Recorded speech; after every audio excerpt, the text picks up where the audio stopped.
Reciban un cordial saludo autoridades universitarias, invitados especiales, docentes, profesionales de la construcción, estudiantes y público en general. Continuamos con el día 139 del ciclo de conferencias El conocimiento no se detiene, doctor Roberto Aguiar Falconi, evento organizado por el Departamento de Investigación Científica de la Universidad de las Fuerzas Armadas de ESPE en colaboración con el grupo de investigación SensiLab. Hoy tenemos el honor de contar con dos ponentes, la máster en ciencias Melissa Herrera y el doctor Diego Sosa, quienes nos van a compartir un tema de mucho interés referente al reforzamiento mediante enchapado de paredes de mampostería. Tenemos mucho motivación, mucho interés de aprender sobre esta temática y como primer punto vamos a dar paso a palabras por parte del doctor Roberto Aguiar. Muy buenas noches con todos. Un profesor se pone feliz de la vida con el triunfo de sus estudiantes y también se pone triste cuando sabe que algún estudiante no le ha ido bien en la vida. Ahora estoy contento, feliz de ver a dos ex estudiantes de la ESPE siendo los conferencistas del día de hoy. Los dos son muy buenos. El doctor Diego Sosa es el tutor del trabajo que va a presentar la máster en ciencias Melissa Herrera. Ambos fueron muy buenos estudiantes y estoy contento, me siento orgulloso. Cuando se graduaba el doctor Diego Sosa de doctor, yo me sentía como quien dice, sacaba más pecho que el doctor Pablo Caiza. Por ahí estábamos, veíamos cuál saca más pecho de, es que eso es un profesor. Un profesor disfruta y se pone feliz en la vida con los logros de los estudiantes. Uno quiere que los alumnos le superen a uno. Y qué lindo, que me siento contento con todo eso. Estoy feliz de estar aquí en esta conferencia otra vez y agradezco a los dos, a la máster en ciencias Melissa y al doctor Diego Sosa por la conferencia que van a dar el día de hoy. Estoy seguro que vamos a aprender muchísimo. Muchas gracias. Gracias, doctora Aguiar. Me uno a sus palabras. Realmente el avance en estas investigaciones nos hacen también superarnos como país y como región, disminuir nuestra vulnerabilidad, reforzar estas estructuras con metodologías modernas, con técnicas de vanguardia. En este punto voy a dar un breve resumen de la hoja de vida de ambos conferencistas. Melissa Herrera es ingeniera civil con mención en estructura, graduada de la Escuela Politécnica Nacional. Tiene un diplomado superior en análisis y diseño de estructuras con enfoque sismo resistente del Colegio de Ingenieros Civiles de Pichincha, una maestría de investigación en ingeniería civil, mención estructuras de la Universidad de las Fuerzas Armadas de ESPE y actualmente se encuentra laborando como especialista en el Centro de Investigación de la Vivienda de la Escuela Politécnica Nacional. Diego Sosa es ingeniero civil de la Universidad de las Fuerzas Armadas de ESPE 2011, máster en estructuras de la Escuela Politécnica Nacional 2014, PhD en ingeniería civil con especialización en diseño sísmico basado en desempeño en North State University en 2021. Actualmente trabaja como profesor auxiliar en la Escuela Politécnica Nacional y como director del Centro de Investigación de la Vivienda de la Escuela Politécnica Nacional. Hoy tenemos una conferencia bastante interesante. Va a estar a cargo de dos ponentes. Les deseo el mayor de los éxitos. Por favor, la pantalla es suya.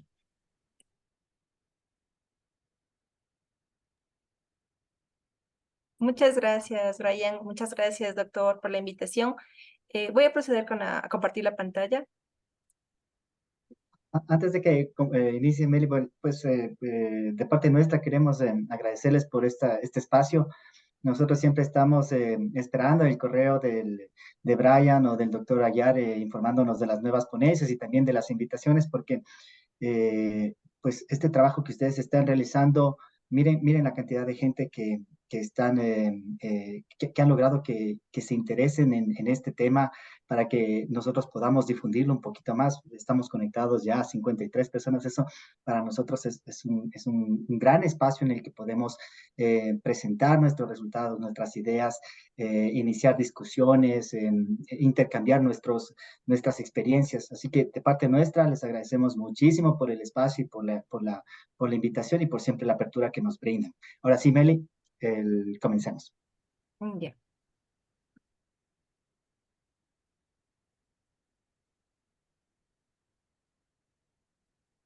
Si pueden ver mi pantalla, me confirman, por favor. Sí, estamos en la lámina 1. Podemos ver la presentación.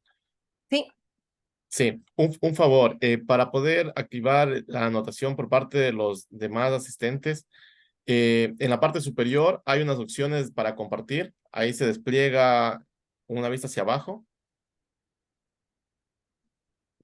en la parte de aquí. Dice, usted está viendo, pero donde dice compartir pantalla, me parece que sale del Zoom mismo un cuadro verde. Ahí dice permitir anotaciones de terceros. Ya. Ya, por favor, si podemos activar esa opción. Este será. Veamos. Desde ahí. Ya. Ya. Ahí creo que ya pueden, sí, ahí ya podemos hacer anotaciones. Listo. Muchas gracias, Melissa. Ya.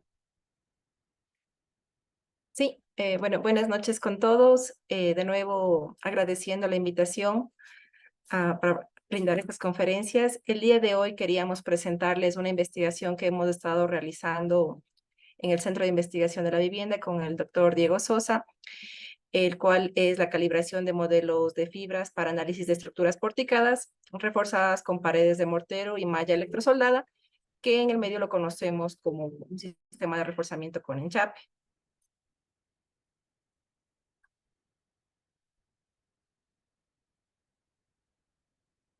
¿Cómo se puede cambiar la diapositiva? Me parece que simplemente con las teclas hacia adelante o hacia atrás pueden hacerlo. Estoy aplastando, no me deja. Ya, Ya, ahí sí. gracias. Bueno, el día de hoy hemos distribuido nuestra presentación en 6 capítulos. Primero, revisaremos una pequeña introducción, haremos una descripción de lo que es el sistema de enchape, para posteriormente ya hablar sobre un análisis momento-curvatura, un análisis analítico.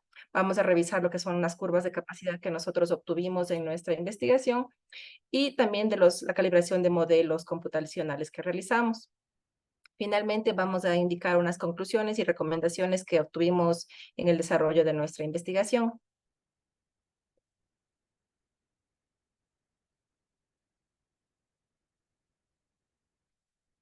Bueno, como antecedentes, queríamos contarles cómo fue que se tuvo esa iniciativa para realizar esta investigación. Y bueno, desde hace algunos años ya hemos venido estudiando el sistema del enchape en el centro de investigación y queríamos ir más allá en hacer un análisis en edificios de gran altura, para lo cual queríamos realizar modelos computacionales con este sistema. Sin embargo, nos encontramos con una realidad nuestra y es que en el país actualmente no se tienen tantos ensayos experimentales con el sistema de enchape que nosotros proponíamos, que es justamente el que se encuentra a mano derecha en la gráfica. Sí se habían realizado ensayos previamente, como el de Albuja y Pantoja en años pasados, donde se reforzaban muros con malla electrosoldada. Sin embargo, no tenía la conectividad que nosotros queríamos estudiar. Es así que vimos la necesidad de hacer una calibración ya más analítica y entendiendo que si ya se tiene bien claro la teoría, podríamos tener una buena calibración. Bueno, entendiendo un poquito más lo que menciona Meli, cómo comenzamos a trabajar. Con Meli ya trabajábamos desde el año 2015 en el laboratorio, pero después pues yo me deslindé de la universidad, tuve que salir del país, ¿no? Y no pude, pues, seguir trabajando con ella, pero que bueno, en esta ocasión ella me hizo el contacto. En realidad, el director de la tesis de Meli es el ingeniero Sigifredo Díaz. Él también me hizo contacto y me comentaron que, pues, estaban interesados en que yo trabaje con ellos, aportando un poco con la poca experiencia que he estado generando estos últimos años en la parte de análisis por desempeño y esas cosas, ¿no? Entonces Meli viene y me comenta pues que quiere hacer modelos computacionales con fibras y con la tipología de enchape. Y que ella dice, bueno, lo que me están pidiendo es que los modelos míos, pues si salgo solo con los modelos computacionales sin una validación de que el modelo esté funcionando, pues no me van a aceptar en el proyecto que estoy proponiendo. Yo necesito calibrar mis modelos. Entonces, Meli me comenta pues que comienza a utilizar un ensayo experimental que hicimos en el Laboratorio de la Vivienda en 2017 con dos alumnos de pregrado, eh, Albuja y Pantoja. Entonces, este de aquí es este es el enchape que hicimos con Albuja y Pantoja en aquel entonces. Eh, pues en un inicio estábamos experimentando un poquito con los enchapes, ¿no? Y no estábamos muy familiarizados con la parte constructiva y nos dimos cuenta que fue un ensayo que tenía algunas deficiencias. Entonces, como ustedes podrán ver, uno de los grandes problemas que tiene el ensayo de Albuja y Pantoja, si ustedes pueden darse cuenta, es que no tiene estos elementos que están conectando los elementos de borde superior e inferior.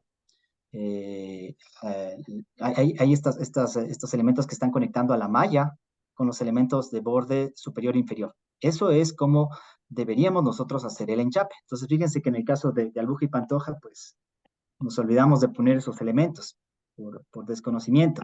Entonces, esa es una de las deficiencias que tenía el ensayo de Albuja y Pantoja.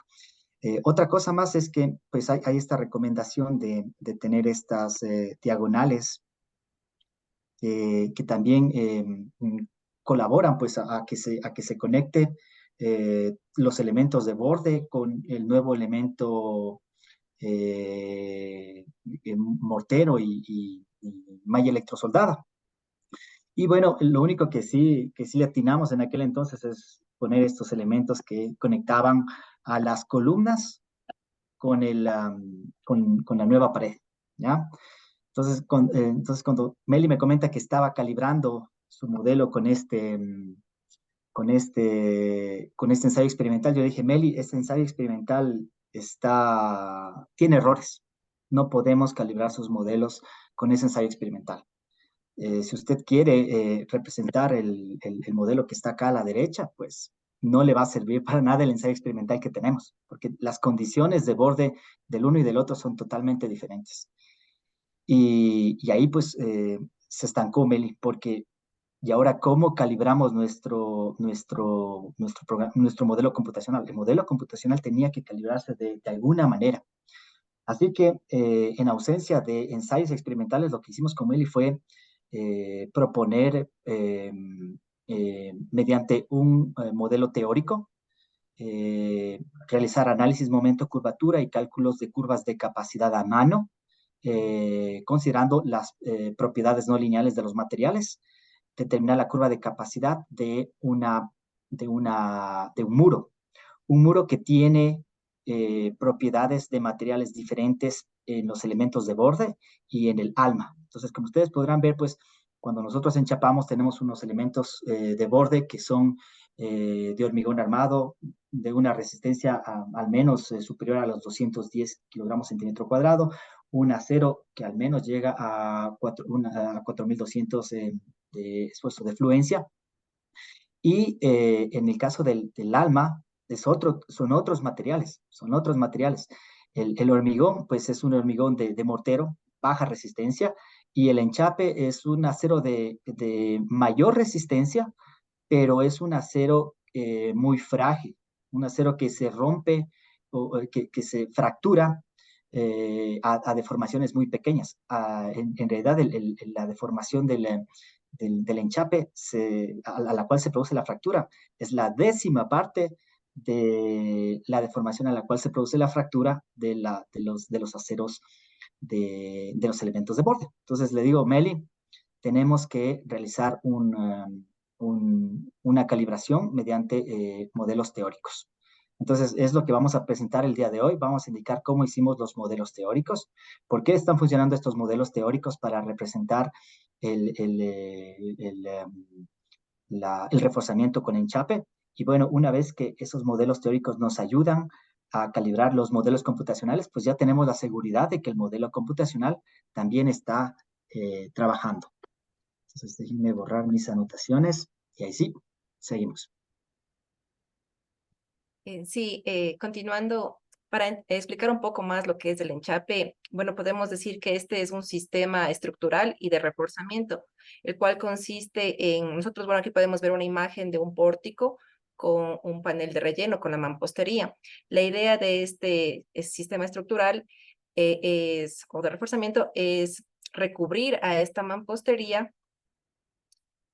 con lo que vendría a ser una malla electrosoldada a ambas caras y también con un mortero de baja resistencia, como ya lo dijo el doctor Sosa. El proceso constructivo, de hecho, es muy fácil. Todo comienza con la estructura como se tiene en estado actual y lo que se hace es se pica brevemente, se pica lo que es la mampostería para que los nuevos elementos tengan una mejor conexión con los antiguos. Posterior a eso, lo que se busca hacer es esas perforaciones a nivel de elementos de borde, como son las columnas, las vigas, en el caso también de la cimentación, como ya dijo el doctor. Y la idea de esto es cambiar el sistema resistente a cargas laterales de un sistema de pórticos a un sistema de muros. Entonces, la idea es conectar tanto la mampostería a las columnas y que trabajen de una manera monolítica. Entonces, para ello hacemos estas perforaciones donde van a ir conectores que son básicamente varillas de acero. Aquí ya se puede ver un poco más cómo es en entrepisos. Es una conexión a 45 grados para tener una mejor aporte a lo que vendría a ser el corte, para que nos ayude. Aquí se puede ver ya también los conectores hacia las columnas y se coloca la malla. Entonces, para sujetar a esta malla, lo que sí se tiene que hacer son unas perforaciones en la mampostería, que pueden ser cada 40 centímetros, como son los puntitos que se encuentran aquí. Y la idea es cruzar vinchas que van a amarrar a estas dos mallas. Y ya finalmente lo que se hace es, se recubre con una capa de mortero. Este, como lo dijo el doctor, es un mortero de baja resistencia que puede estar fluctuando entre los 140 160 kilogramos sobre centímetros cuadrados. Y el espesor de esta capa de mortero es pequeña, puede variar entre unos 3 a unos 5 centímetros. ¿Sí?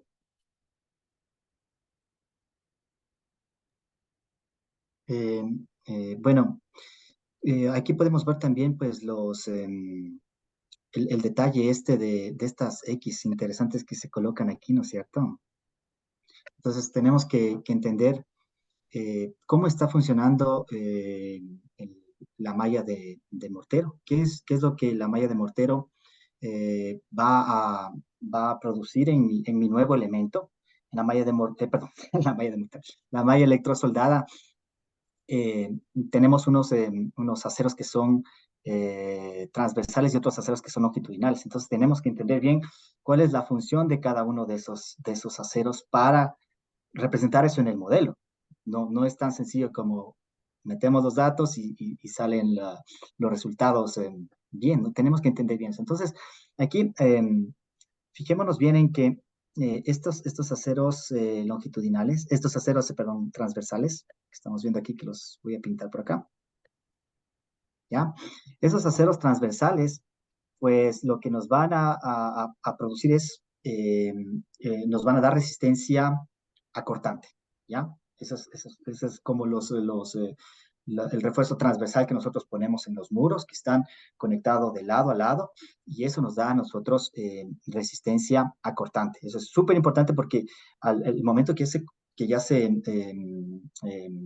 vuelve un muro, ¿no es cierto? El rato que nosotros al pórtico le ponemos el enchapado, ya deja de ser un pórtico, se convierte en un muro, no es un muro de alta resistencia, no es un muro de hormigón armado, es un muro enchapado, pero estos aceros transversales nos dan resistencia corta. Ahora, ese es un componente. El otro componente es el acero longitudinal. Entonces, este acero longitudinal que nosotros vemos aquí, ¿ya? Ese acero longitudinal a nosotros nos va a dar resistencia a flexión, ¿ya? Entonces, para que ese acero funcione, para que ese acero esté trabajando, necesita estar conectado a los elementos de borde superior e inferior. Entonces, por eso es tan importante estas X que estamos viendo aquí, estas X que vemos aquí. Esas X lo que están haciendo es conectan el acero longitudinal a los elementos de borde inferior y superior, de tal manera que cuando el muro trabaja a flexión, los aceros longitudinales se tensan y se comprimen porque están conectados a los elementos de borde superior e inferior. Entonces, teniendo ya claro eso, ya sabemos qué es lo que los diferentes refuerzos de la malla electrosoldada van a producir o deberían producir en este muro enchapado. Entonces, teniendo eso en cuenta, nosotros podemos seguir viendo la manera de cómo representar eso, ya sea con modelos teóricos o sea con modelos computacionales. Listo, sigamos. Sí, aquí se puede apreciar un poquito más grande cómo es este armado que estamos presentando. En color azul se ponen estos conectores de columna que se pondrán cada 50, 60 centímetros para garantizar esa conexión justamente con del muro con los elementos de borde. Y de igual manera se ponen estas diagonales, como ya vimos, en los contrapisos y en lo que vendría a ser la cimentación. Adicionalmente a la malla se pone estas diagonales que ya habíamos visto, que son justamente para controlar esa deformación por corte que se da normalmente en la mampostería. Y adicional a eso, ya pondríamos en el caso de un vano que tuviese aperturas, como pueden ser ventanas o puertas, se coloca un poco más de acero para controlar los esfuerzos que se saben concentrar en las esquinas, ¿sí? Entonces, básicamente, esta sería la propuesta de armado que nosotros tenemos para el enchape, cómo se debería construir, y básicamente es la que nosotros vamos a analizar en esta presentación.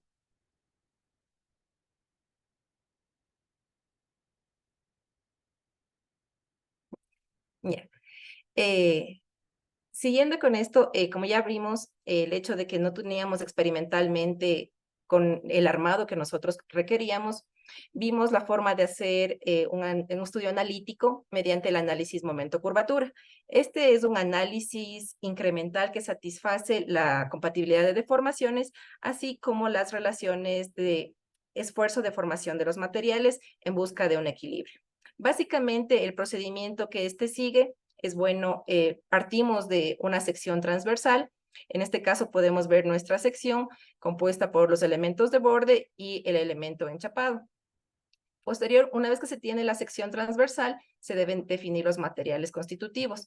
Ya habíamos hablado que en este caso se va a manejar con 4 materiales. 2 para el caso de hormigón, que vendría a ser el hormigón de los elementos de columna, y el mortero del enchape, que como ya hablamos, tienen diferentes resistencias y presentan resultados diferentes. Ahora, en cuanto al acero, tenemos el acero de refuerzo de lo que vendría a ser los elementos de borde, como son los aceros longitudinales y transversales, y para el caso del enchapado tendríamos la malla. Posterior a eso, tendríamos que definir una deformación del material relacionada a un estado de daño. En este análisis podemos ya buscar la bibliografía, podemos buscar estas deformaciones, ya sean de las deformaciones del hormigón o del acero, de acuerdo a nuestras preferencias, y definir estas deformaciones de material. Una vez que se tienen esto, el siguiente paso es asumir un eje neutro. Nosotros nos vamos a plantar un eje neutro en cualquier parte, y la idea es ir analizando las fuerzas de tensión y compresión que se van a generar en la sección, como se puede ver en la parte de aquí abajo. Es importante aquí notar que al rato de trabajar, al momento de trabajar con materiales diferentes, los diagramas de esfuerzos van a ser diferentes. No van a ser unos cuadrados completos como normalmente se tiene cuando se analiza una sección de un solo material. Sin embargo, vamos a tener, justamente como se puede ver aquí, una diferencia en esos diagramas de esfuerzos. Igualmente, aquí tendríamos las fuerzas de tensión de lo que vendría a ser la malla y las fuerzas de tensión de lo que vienen a ser los aceros. La idea de esto es conocer bien los diagramas para buscar un equilibrio de estas fuerzas internas. Lo que nosotros haríamos serían sumar las fuerzas de compresión, tanto del hormigón como del acero, y deberíamos igualarlas con las fuerzas de tensión. En caso de que no se dé un equilibrio, lo que se hace es asumir un nuevo C y seguir iterativamente repitiendo los pasos del 4 al 6 hasta que se dé este equilibrio. Posteriormente, con el equilibrio, ya vamos a poder tener una sección, un desplazamiento, una sección, un valor C que nos va a permitir calcular nuestra curvatura. La curvatura la calcularíamos con este diagrama de esfuerzos, de deformaciones, perdón, y lo que hacemos es básicamente sacar la tangente para determinar nuestra curvatura para cada estado de daño del material.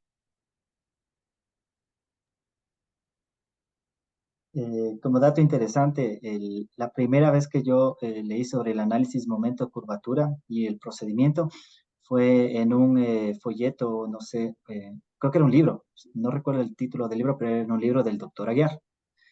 Y ahí estaba claramente explicado el procedimiento y había una anotación que mencionaba que, bueno, ¿cuál es la dificultad de este análisis momento-curvatura? Es que es un análisis pues iterativo. O sea, no hay una forma, no hay una solución cerrada y uno tiene que ir probando valores de eje neutro, ¿no? O sea, no sabemos cuál es la ubicación del eje neutro, y nosotros tenemos que ir probando ese valor del eje neutro para un dato que nosotros ingresamos. ¿Cuál es el dato que nosotros ingresamos? Como lo mencionó Meli, pues es la deformación correspondiente a un estado de daño. Esa deformación correspondiente a un estado de daño podemos revisar en las bibliografías existentes. Hay mucha caracterización en cuanto al estado de daño de diferentes materiales. Generalmente, este estado de daño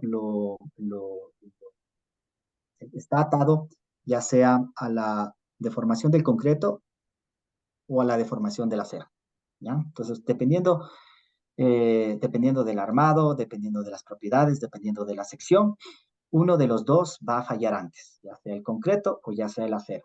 Y pues con ese dato, imagínense, nosotros ya estamos incluyendo dentro de nuestro análisis un parámetro que es muy ambiguo en otras metodologías de diseño, que es el daño. Entonces, el daño a partir de la deformación del material es algo que se ha caracterizado ya eh, por años y que se sigue caracterizando. Bueno, y en este libro del doctor Ayar, yo pues, uno no sé, cuando es más joven, y quiere la solución exacta, ¿no es cierto? Quiere que el equilibrio de las compresiones de las fuerzas de compresión y las fuerzas de tensión sea perfecto, ¿no? En realidad, en este análisis, lo importante es que la sumatoria de las fuerzas de compresión, que serían estas fuerzas que estamos viendo, a ver si son estas fuerzas que estamos viendo aquí, se equiparen o se acerquen lo más posible a las fuerzas de tensión, que son las fuerzas que tenemos acá. ¿Ya? Entonces, dentro de las fuerzas de compresión, ¿qué es lo que tenemos? La compresión del concreto y la compresión del acero. Y dentro de las fuerzas de tensión, ¿qué tenemos? Las tensiones del acero y tenemos la carga axial.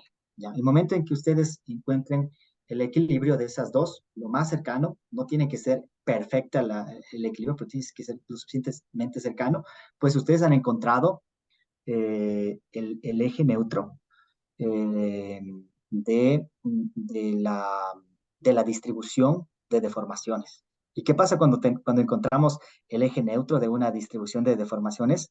Pues encontramos este angulito de aquí que es la curvatura. Y la curvatura es un parámetro que nosotros lo vamos a utilizar. Se utiliza, ¿no? Pues ahí tenemos que recordar estos semestres, en los últimos 3 semestres he comenzado a dictar la cátedra de resistencia de materiales y pues ahí en resistencia de materiales, en los cursos básicos de resistencia de materiales, vemos la importancia de la curvatura. Como alumnos, cuando tomamos la materia, lo que hacemos es querer pasar el curso. Resistencia de materiales es una materia muy bonita, pero también muy exigente. Y hay que cogerle gusto. Y la verdad, sí, cuando uno es bastante joven, pues esas materias que le exigen a uno eh, mentalmente no son mucho de nuestro agrado. Cuando nos exigen demasiado mentalmente, se vuelven un poco tediosas. Pero en estas materias, en los conceptos más básicos de estas materias, nosotros vemos que a partir de la curvatura, pues nosotros vamos a encontrar la rotación y a partir de la curvatura también nosotros podemos encontrar el desplazamiento. Eso lo analizamos en sistemas elásticos.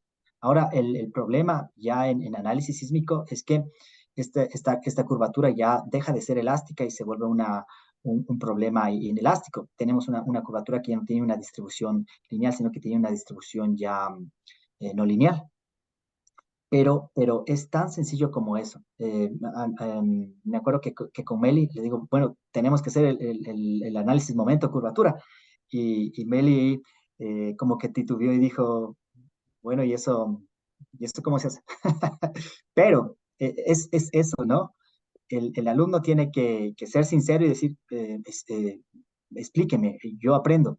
Y en cuestión de 2 días, nos sentamos los 2 días con Meli, le explicamos cómo hacer el momento curvatura a mano y ella realizó los momentos curvatura de estas secciones que son secciones difíciles. ¿Por qué son secciones difíciles? Porque, bueno, primero porque no es una sección, digamos, completamente uniforme, no es un rectángulo perfecto, sino que tenemos rectángulo acá y rectángulo acá, ¿cierto? A eso incluyanle el problema de los materiales de los elementos de borde, son unos materiales, y los materiales del alma son otros materiales, ¿ya? Y pues hay que incluir todo eso, el momento en que nosotros estamos calculando estas fuerzas, que son las fuerzas de compresión y las fuerzas de tensión. Entonces, lo interesante es que Meli lo dominó en 2 días, me acuerdo. El primer día lo expliqué, el segundo día reafirmamos con unos ejercicios y el tercer día ella estaba sacando los diagramas momento curvatura de sus secciones. Ya. Entonces, vamos avanzando.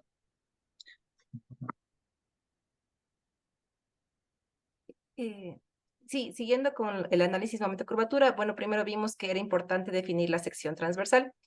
Primero, no sé si pueden ver mi mouse, ¿sí se ve? Sí, ya.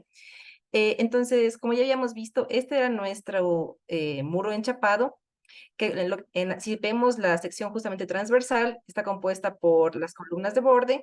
Justamente en el centro tenemos lo que es la mampostería y a los dos lados de la mampostería serían las capas de mortero con la malla electrosoldada. Ya para realizar este análisis, lo que nosotros consideramos más apropiado fue hacer el análisis únicamente del mortero del enchape, sin considerar la mampostería. ¿Por qué hicimos esto? Le hicimos un cálculo de cuánto era lo que aportaba la mampostería y vimos que era menor al 15%, casi era alrededor del 10%, por lo cual al no considerarlo tendríamos un escenario ya digamos más crítico que nos serviría como un factor de seguridad. Entonces, la sección que nosotros estuvimos analizando en el momento curvatura fue básicamente las columnas de borde y la sección solo de las dos capas de enchape que las unimos, que formarían, si es que era de 3 centímetros a cada lado, se formaba un espesor de 6 centímetros. De igual manera, se colocó la malla a los dos lados y con esta es la sección que nosotros trabajamos para el análisis momento curvatura. Meli, ¿me puede hacer acuerdo cuáles eran los valores de resistencia. No sé si eran valores de F'M de los diferentes Sí, el bloques que F'M de encontramos. la mampostería llegaba a menos de un megapascal. Ya, entonces con lo que dice Meli, tomemos esto en cuenta. Estábamos revisando la bibliografía. En realidad, verán, la mampostería, una mampostería buena aporta a la resistencia, ¿ya? Una mampostería aporta a la resistencia de su muro. Ahora, en la bibliografía estábamos viendo que una mampostería buena está entre 10 y 30 megapascales. Comenzamos a revisar la bibliografía, pues, de ensayos, de los últimos ensayos que teníamos en el laboratorio, y veíamos que la mampostería, digamos, que tenemos en el país, pues no es una mampostería buena. La mampostería que tenemos en el país está alrededor de un megapascal, y la mampostería estructural debería estar entre 10 y 30. Entonces, pues con estos bloques que generalmente los usamos para dividir espacios, ¿no es cierto?, en nuestras viviendas, lo único que estamos poniendo es peso a la estructura y no le estamos aportando resistencia. Entonces esa mampostería se vuelve un peligro porque es una mampostería muy frágil, que es pesada y que no aporta resistencia. Entonces, el rato que usted a esa mampostería pues le encamisa, ¿no? Con esta mortero y con este enchape, primero está evitando que su mampostería se caiga y segundo, pues está con el mortero, ahora sí que tiene resistencia considerable, no mucha, pero considerable, y con la malla electrosoldada, pues ya le vamos a dar mayor resistencia a nuestra sección. Aquí, como lo mencionó Meli, verificamos. Nosotros hicimos la verificación de cuánto aportaba la mampostería. Dijimos, tal vez va a aportar en algo. El momento que usted le pone el enchape, pues es mucho más resistente, mucho más rígido, tiene mucha mayor capacidad de deformación que la mampostería. Entonces, la mampostería que está adentro deja de trabajar, ya no aporta en nada. Lo que está ahora trabajando es el encamisado del enchapado y las columnas de borde. Aquí tengamos en cuenta que la sección transversal, como menciona Meli, la sección transversal ya no es, ya las columnas no trabajan solas. Las columnas, las columnas de izquierda y derecha están conectadas están conectadas con esta, con esta alma. Y el momento que están conectadas, pues generan un momento resistente, que eso solo se consigue en muros. El extremo del muro, cuando usted le empuja el muro, ¿no es cierto? Hay un extremo que está en tensión y otro que está en compresión. Eso genera un momento que soporta el volteo de ese muro. ¿Por qué? ¿Por qué lo hace así el muro? Porque están conectadas las dos columnas. En el caso del pórtico, no tenemos esa resistencia acumulada del muro porque estas dos columnas no están conectadas. Entonces, esa es la gran ventaja de conectar la columna de la izquierda y la columna de la derecha mediante esta alma. Se vuelven un elemento que tiene una mayor resistencia a flexión. Y obviamente un elemento más rígido que absorbe también bastante fuerza y por ende debe soportar esa resistencia y evitar que se tenga alguna falla por corte. Listo, Meli.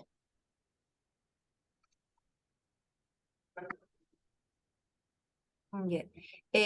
Como segundo paso habíamos visto que era importante definir los materiales y ya vimos que en nuestro caso justo teníamos una sección con diferentes materiales. Para hacer un énfasis, podemos ver aquí los diagramas de esfuerzo de formación, tanto del acero de refuerzo como de la malla electrosoldada.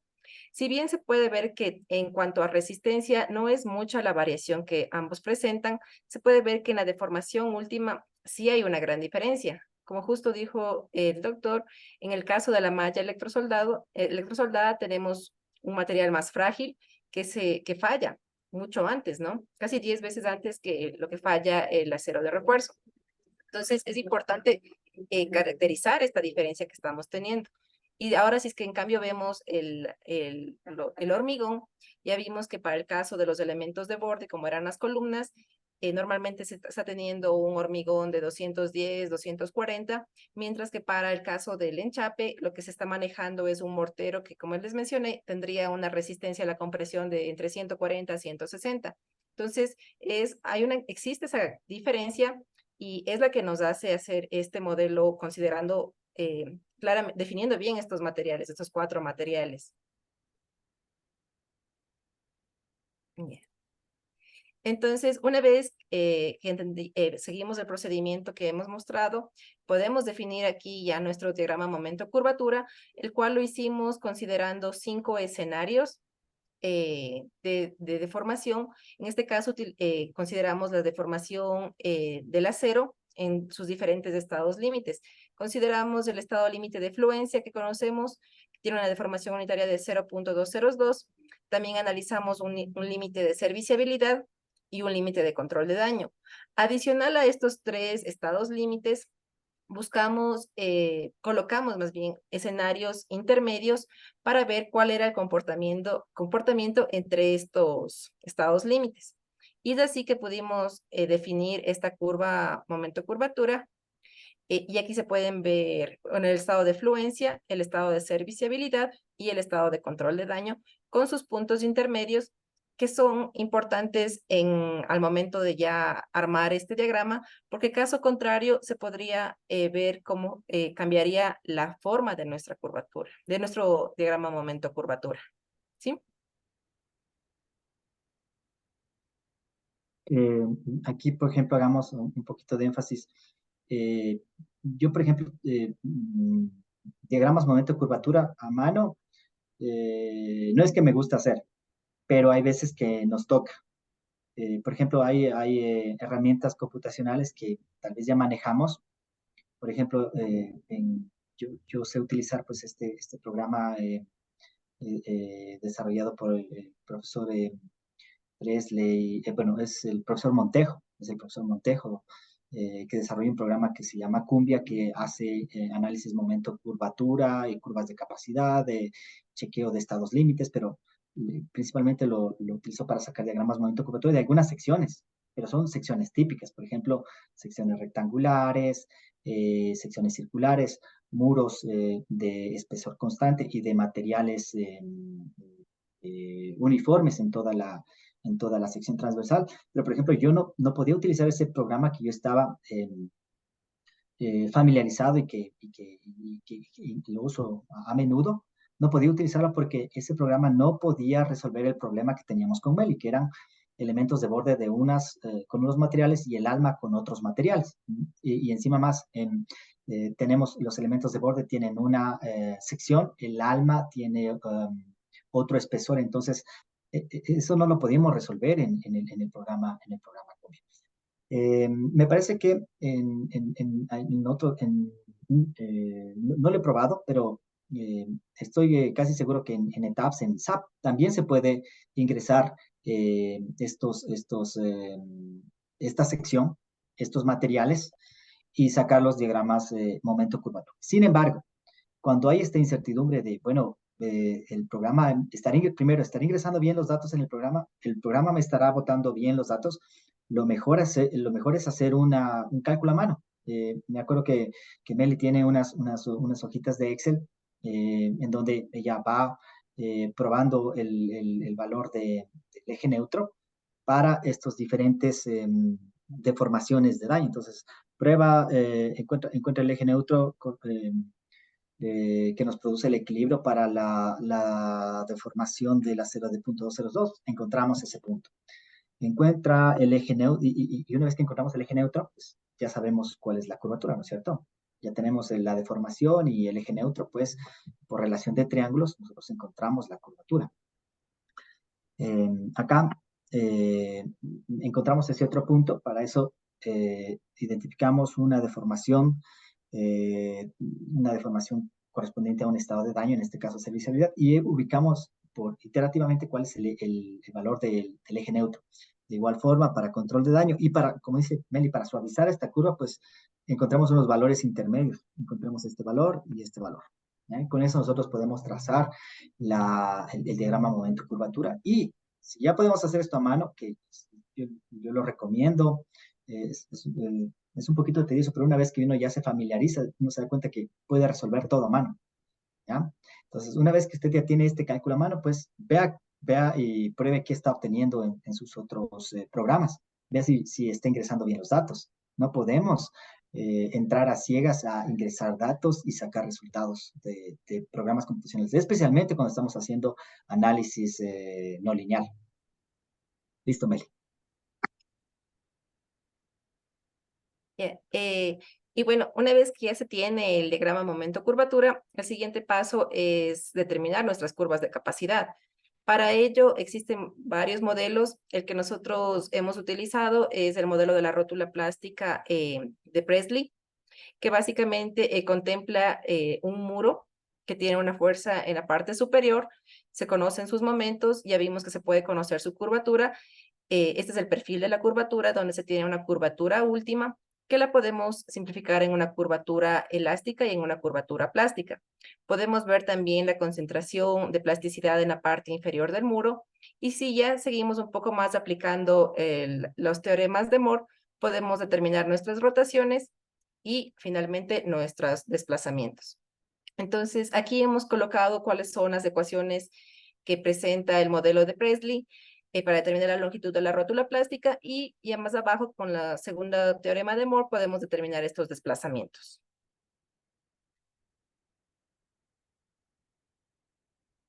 Está silenciado. Gracias, Meli. Entonces, la secuencia es eso, ¿no? Definir una deformación asignada, relacionada a un estado de daño. Con esa deformación, yo encuentro la curvatura correspondiente a esa deformación. Con esa curvatura, nosotros podemos utilizar modelos. En este caso estamos utilizando el modelo de Presley. Y a partir de la curvatura, nosotros encontramos ya sea rotaciones o sea desplazamientos. Entonces ya podemos, imagínense, ya podemos calcular con estos modelos tan sencillos curvas de capacidad a mano. Eso es algo que cuando yo era más joven, pues utilizaba bastante programas y sacaba curvas de capacidad y me imaginaba que la única forma de sacar las curvas de capacidad era mediante programas. Pues sí, los programas lo hacen, ¿no? Pero también es muy sencillo con estas metodologías, con estos modelos que nos han dejado los profesores que han dedicado su vida a esta investigación del desempeño, como es el caso del profesor Presley. Pues tenemos este regalo de ellos y ellos nos permiten entender mediante el cálculo a mano qué es lo que está haciendo el programa. Pues es algo, ustedes no saben qué tranquilidad se siente saber lo que uno está haciendo y que los resultados que uno saca tienen coherencia, tienen sentido, tienen lógica, secuencia. Entonces, nuevamente, recomiendo que aprendan pues la manera de calcular curvas de capacidad a mano. Son bastante sencillas. Definir una deformación correspondiente a un estado de daño. Esa deformación me va a dar a mí una curvatura. Esa curvatura a mí me va a permitir, mediante un modelo de rótula plástica como este de aquí, encontrar rotaciones al integrar la curvatura y encontrar desplazamientos. Bueno, aquí es nuevamente resistencia de materiales básica, ¿no? Entonces, con el primer teorema de área-momento se encuentra la rotación a partir de la curvatura, y con el segundo teorema de área-momento se encuentra el desplazamiento, ¿ya? Entonces, vayan, chequen sus apuntes de resistencia de materiales básica, y si no, los videos de YouTube, que ahora son una maravilla, uno encuentra la solución ahí de todo, ejemplos complejos resueltos, una revisión de cuál es la relación entre curvatura y rotación, cuál es la relación entre curvatura y desplazamiento, y con esos conceptos sencillos, más estos modelos simplificados, llegar a la solución de este problema tan necesario en el diseño por desempeño, que es la curva de capacidad.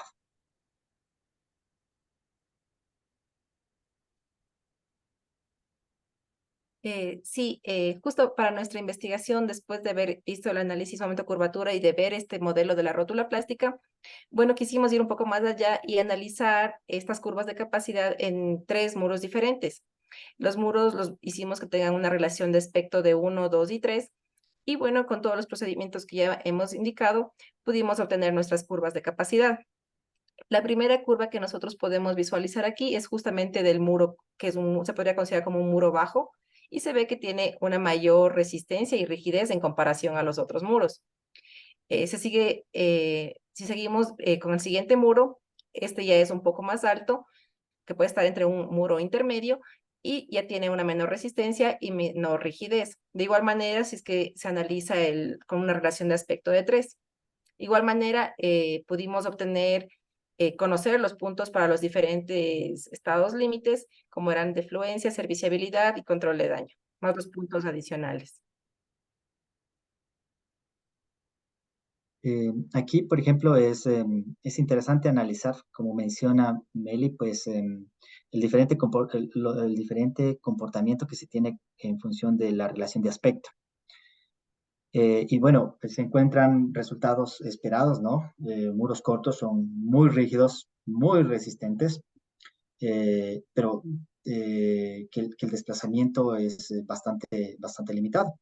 Y conforme vamos volviendo a nuestros muros más altos, se vuelven elementos más flexibles que obviamente tienen menos resistencia, pero tienen una mayor capacidad de deformación. Aquí solo les dejo como una inquietud de esto. Veamos el nivel o el desplazamiento correspondiente al nivel de un daño de la serviciabilidad de los diferentes muros. Entonces, por ejemplo, en el 1, en el pequeño, el daño de serviciabilidad ocurre en este desplazamiento, bien pequeñito, ¿no? En el segundo muro de relación de aspecto 2 ya ocurre a un desplazamiento más grande. Y en el de relación de aspecto de 3 ya tiene un mayor desplazamiento, o sea, necesitamos un mayor desplazamiento para, eh, para llegar a ese nivel de serviciabilidad. Ahora, les dejo esta inquietud. O sea, ¿cuál de todos ellos es el que va a comportarse mejor? Entonces, ahí, en realidad, todos ellos se están comportando bien. Todos ellos se están comportando como deben comportarse, ¿ya? A un muro pequeño, usted no le puede decir que se desplace todo lo que se desplaza a un muro esbelto. Un muro pequeño, ¿qué es lo que hace? Un muro pequeño hace lo que tiene que hacer. Tiene que reducir desplazamiento porque es muy rígido, dar mucha resistencia porque es un muro pequeño. Y bueno, cuando alcanza su desplazamiento de daño, de serviciabilidad, se daña. Entonces, lo importante es saber a qué desplazamiento se va a dañar ese muro para contemplar ese desplazamiento dentro de nuestro diseño. Entonces, no es que el muro más alto va a tener un mejor comportamiento, no. Cuando nosotros hacemos el diseño, es más, cuando nosotros hacemos el diseño, por ejemplo, de estructuras con muros en cantilever, nosotros tenemos que identificar cuál es el muro que va a fallar primero. Y el muro que va a fallar primero, pues, es el muro más rígido. ¿Cuál es el muro más rígido? El muro que tiene mayor, bueno, si todos tienen la misma altura, va a ser el muro que tiene, si todos tienen la misma altura, va a ser el muro que tiene mayor longitud. ¿Ya? Ese es el muro crítico y ese es el muro que va a mandar en mi diseño. Y bueno, los otros muros no se van a dañar o se van a dañar después, pero no es que estos muros pequeños se están comportando mal, ¿no? Los muros pequeños se están comportando como se tienen que comportar. Y lo importante es saber cuál es el nivel de desplazamiento para alcanzar la serviciabilidad e incorporar ese dato, esa información dentro de nuestro diseño. Listo, Mel. Algo que me faltaba decir, entonces, esas serían nuestras curvas de capacidad que las vamos a llamar teóricas, que hemos obtenido con todo el análisis de momento curvatura y del modelo de rótula plástica. Y con esas ya podríamos hacer nuestros modelos, sin embargo, quisimos revisar que esas curvas estén bien hechas, que esa teoría que nosotros estábamos aplicando sí tenga un acercamiento con la parte experimental. Entonces, como ya habíamos visto, no tenemos exactamente un caso experimental como el que nosotros vamos a analizar. Sin embargo, podemos aplicar esta teoría al caso experimental que sí existe, que es el caso justo de Albuja y Pantoja, que podemos ver aquí. Ellos, como ya vimos, hicieron un ensayo a carga lateral de un muro que no tenía estas conexiones. Al no tener las conexiones en la parte inferior y en la parte superior, como ya había mencionado el doctor, justamente estamos perdiendo el trabajo que estarían haciendo esos aceros longitudinales. Entonces, es aquí la parte importante de cómo se define nuestra sección. En este caso, nuestra sección compuesta sería básicamente las mismas condiciones de los elementos de borde, pero para el caso del enchape, estos aceros longitudinales ya no existirían y solo estarían trabajando los aceros transversales.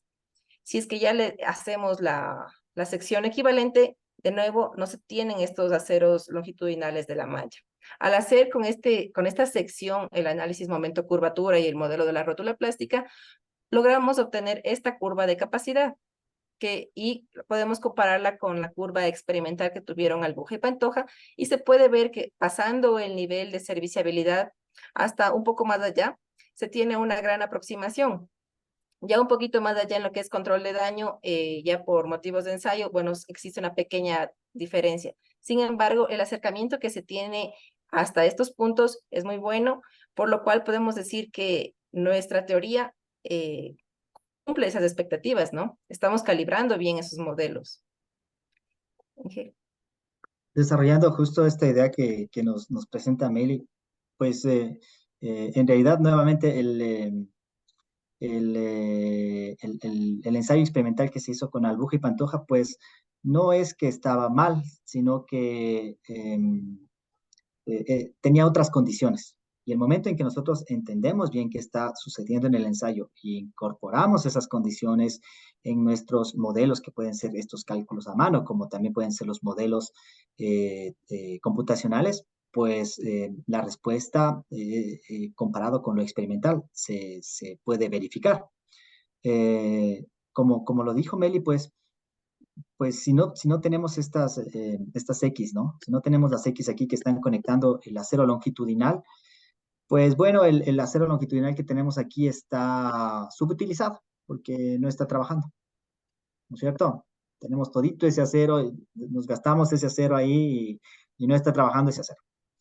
El acero transversal, ese acero sí está trabajando a cortante y también está conectando pues las columnas entre ellas y está generando un muro, en donde el muro, el acero que le da la resistencia a flexión, se concentra únicamente en los extremos y no tenemos más acero. El acero del alma no está trabajando para nada.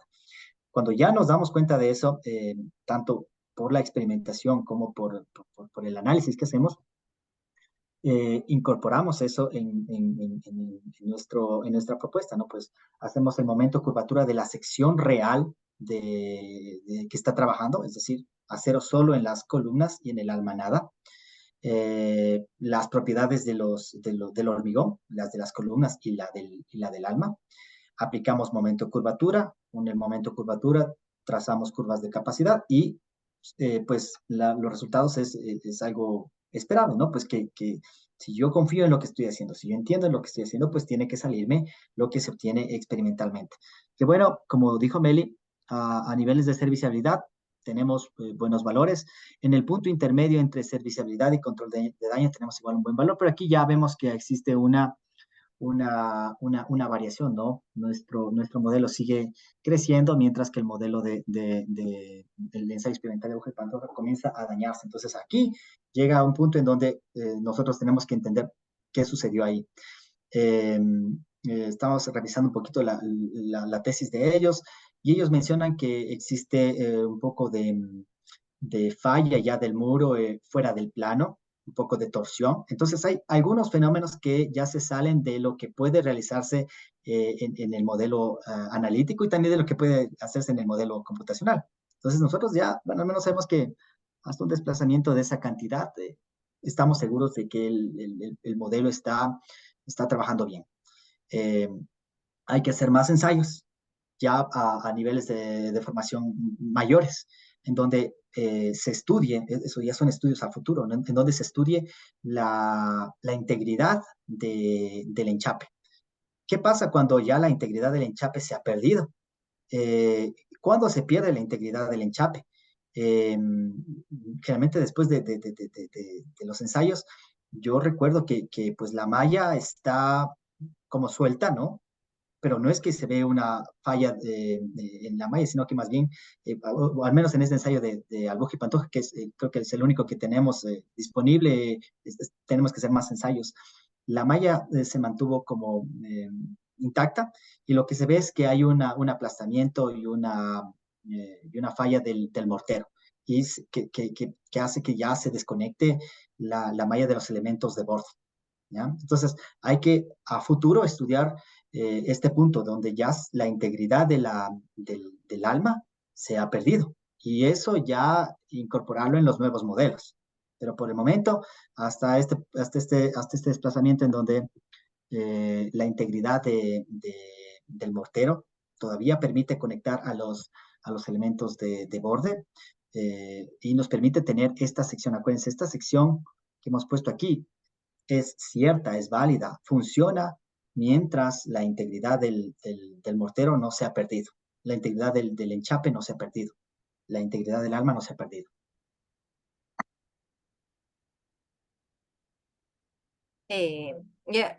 Una vez que encontramos una buena aproximación con la parte teórica y la parte experimental, ahora sí decidimos entrar en lo que era la parte computacional.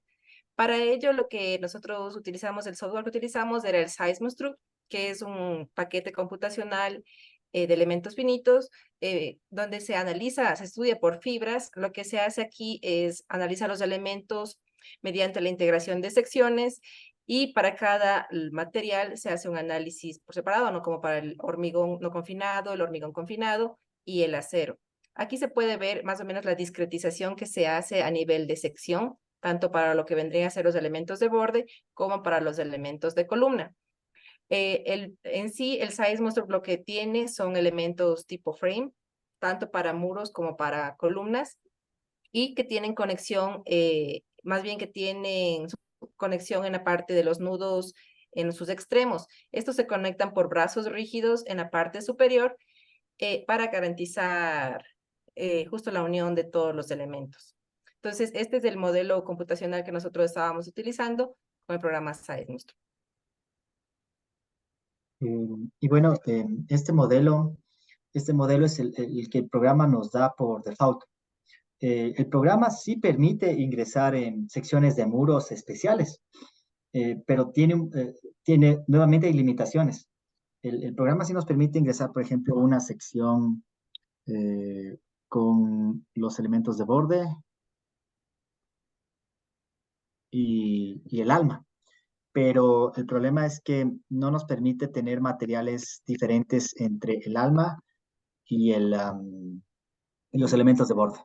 Entonces, ¿cómo hacemos ahí? No podemos ingresar a esa sección. Entonces, el programa pues también da otras opciones. Dice, bueno, si usted quiere ingresar ya con otras secciones, ¿qué es lo que puede hacer? Pues coloque aquí una columna, coloque aquí otra columna. Esos son los dos elementos, las columnas de borde. Coloque esas columnas materiales. Con otros materiales, bueno, y esas columnas tienen esta sección. Con otros materiales haga otro elemento, que sería este de acá. Fíjense, con otros materiales tanto de acero como de hormigón y coloque un nuevo elemento. Este nuevo elemento que sería el alma. Ahora, estos tres elementos tienen que estar conectados de alguna manera y el programa por default dice, bueno, cuando usted ingresa a esto, pues el programa lo que hace es define un nudo master y dos nudos esclavos y asigna este elemento que es el brazo rígido, ¿ya? Y con eso se entendería que debería trabajar bien. se entiende que debe trabajar bien, es como el programa nos facilita el ingreso eh, eh, predeterminado, ¿ya? Pero ahora la pregunta es, ¿está trabajando bien ese modelo?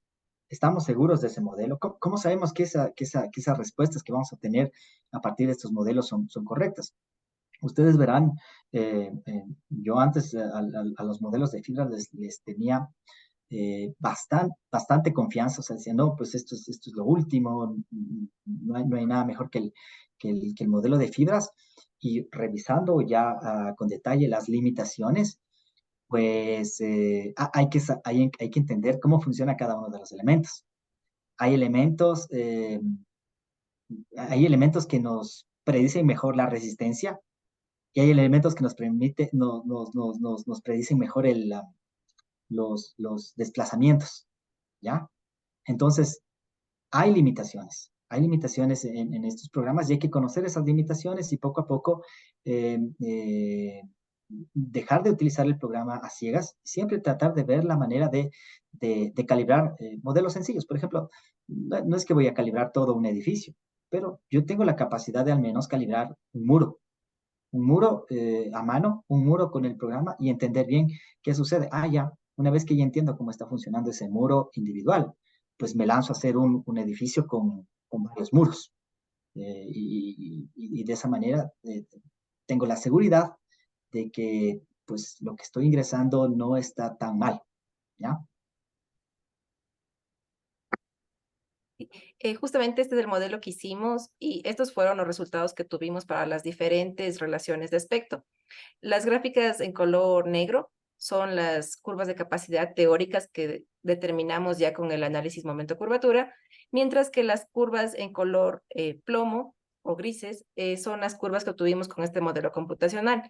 Se puede ver que no se tiene un acercamiento tan grande en la parte de resistencia máxima, así como de rigidez, y mucho menos en la parte de resistencia residual. Esto pasa, se ve más claramente en la relación de aspecto número 1. Pero sin embargo, cuando hacemos el análisis en la relación de aspecto 2, también se sigue viendo esta diferencia en cuanto a capacidad de carga, rigidez y resistencia residual. Y eso se ve en los 3 escenarios que analizamos. Ya. Es así que vimos la necesidad de calibrar estos modelos. Como dice el doctor, hay que entender qué está pasando con el modelo. ¿Por qué hay esa diferencia en estos 3 parámetros? Llamémoslo rigidez, resistencia, capacidad de resistencia máxima y resistencia residual. ¿Por qué está fallando? Es un patrón muy común que lo he visto, que cuando uno dice calibrar los modelos, comienza, bueno, tienes un programa donde tienes que ingresar muchos datos para definir los materiales, para definir las secciones y comienzas a jugar con cualquiera de ellos. Y esa no es la idea. La idea es entender justamente cómo está funcionando el programa. En este caso, modificar los materiales no sería la solución, porque nosotros partimos de ensayos de materiales. Entonces, esos son nuestros datos. Lo que sí podríamos ver es qué está pasando con los elementos. Y justamente ya habíamos visto en la parte experimental, en la parte del modelo teórico, y vimos, bueno, aquí el modelo está garantizando la conexión, en el anterior modelo estaba garantizándose la conexión solamente en la parte superior, pero ¿qué pasaba en el muro en la parte intermedia con esas conexiones que nosotros estábamos poniendo, con los conectores? Es así que dijimos, bueno, ¿qué pasará si es que ponemos otra conectividad en punto medio? Entonces, hicimos este análisis, lo que hicimos fue colocar un elemento tipo rigid link en la parte intermedia y luego también quisimos analizar, bueno, ¿será suficiente con este elemento intermedio? Capaz necesitamos más. ¿Cuánto es el número que requerimos? Es así que buscamos hacer más discretizaciones, colocamos 2 elementos intermedios y también analizamos con 3 elementos intermedios con el fin de ver cuál era la mejor calibración.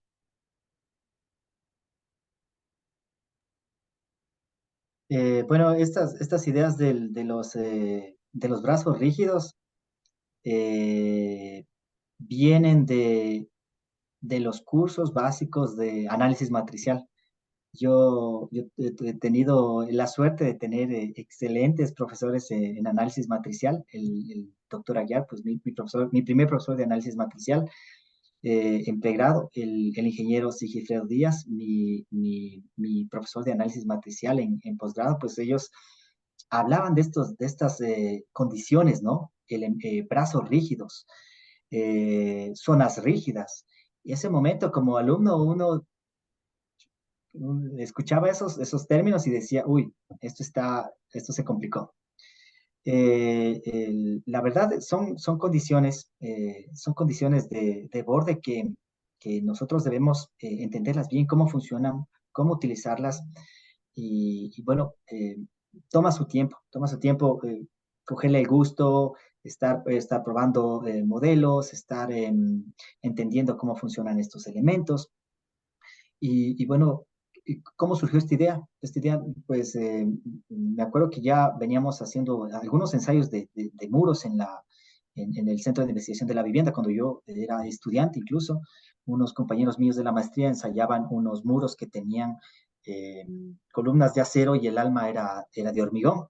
Y mi compañero me decía, oye, ¿y cómo conecto estas columnas de acero con el alma de hormigón? Y me acuerdo que le comenzamos a conectar tal cual como estaba esto de aquí así. Dijimos, hagamos un modelo en SeisMestruct.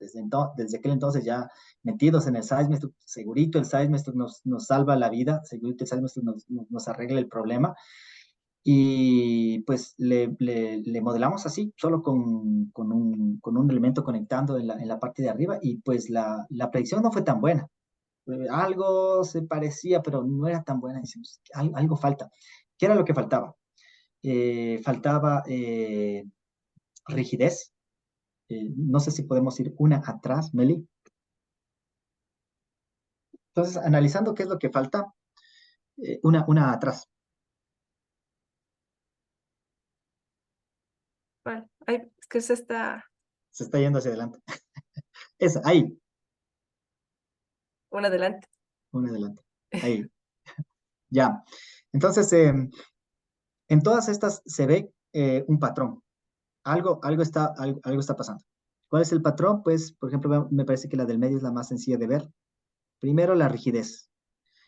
La rigidez del modelo de SeisMestruct está menor. El siguiente patrón es la resistencia. La resistencia de SeisMestruct está menor. Y la otra es la resistencia residual. La resistencia residual de SeisMestruct es menor. Entonces, eh, pues ahí nos damos cuenta, parece que ¿cuáles son los elementos que nos van a dar resistencia, que nos van a dar rigidez, que nos van a dar resistencia residual? Pues son los elementos de borde. Los elementos de borde, si están bien conectados al alma, nos van a dar mayor resistencia, nos van a dar mayor rigidez y el momento en que comience ya a dañarse la estructura, pues nos van a ayudar a mantener la resistencia residual en lugar de que haya un decaimiento de la resistencia residual, como se está viendo en los modelos. Entonces, como vemos los modelos, tal cual como los pone el programa por default, no están representando bien. Pero es porque estamos utilizando no es que todos los modelos de Seismic tienen este problema, es el caso específico de el enchape. Cuidado, van y dicen Diego Sosa anda diciendo que Seismic no está prediciendo. Seismic predice muy bien los modelos estándar. Hace secciones muy complejas, hace secciones compuestas, elementos de acero, elementos de hormigón, elementos de acero estructural combinados con hormigón, secciones de acero, secciones de ductos de, ¿cómo se llama esto? De ascensores. O sea, es genial este programa para esos modelos estándar.